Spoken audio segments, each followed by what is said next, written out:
Siku ya Idi, miongoni mwa sunna za Idi ni watu kujipamba kwa nguo zilizo safi na nguo nzuri.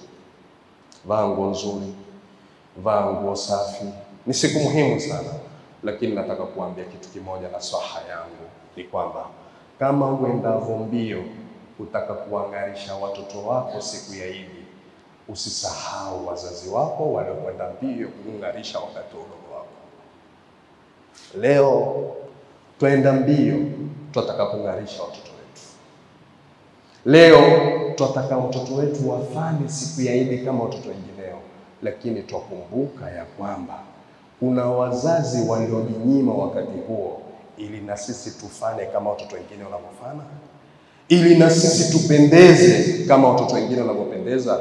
Tufikirie ilikuwa tukivaa kwa nguo nzuri nzuri, tujiulize leo, hatujui wazazi wetu labda walikopa, hatujui labda wazazi wetu walifanya kila la kufanya ili mradi siku ile ya Idi akuone na tabasamu kwenye uso wako, kwa sababu mzazi hufahamu ya kwamba mwana hajui kukosa.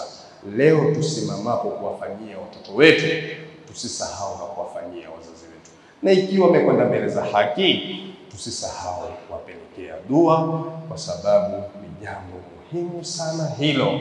Na maiti chakula chake ni dua, na hakuna anayetarajia dua kuliko mzazi kwa mwanake. Lingine, siku hii ya Idi, njia unaokwenda ni sunna kurudi na njia nyingine kwa hekima, kuonesha shiari za Kiislamu, na kule pia wanazuoni wasema kusaidia kwa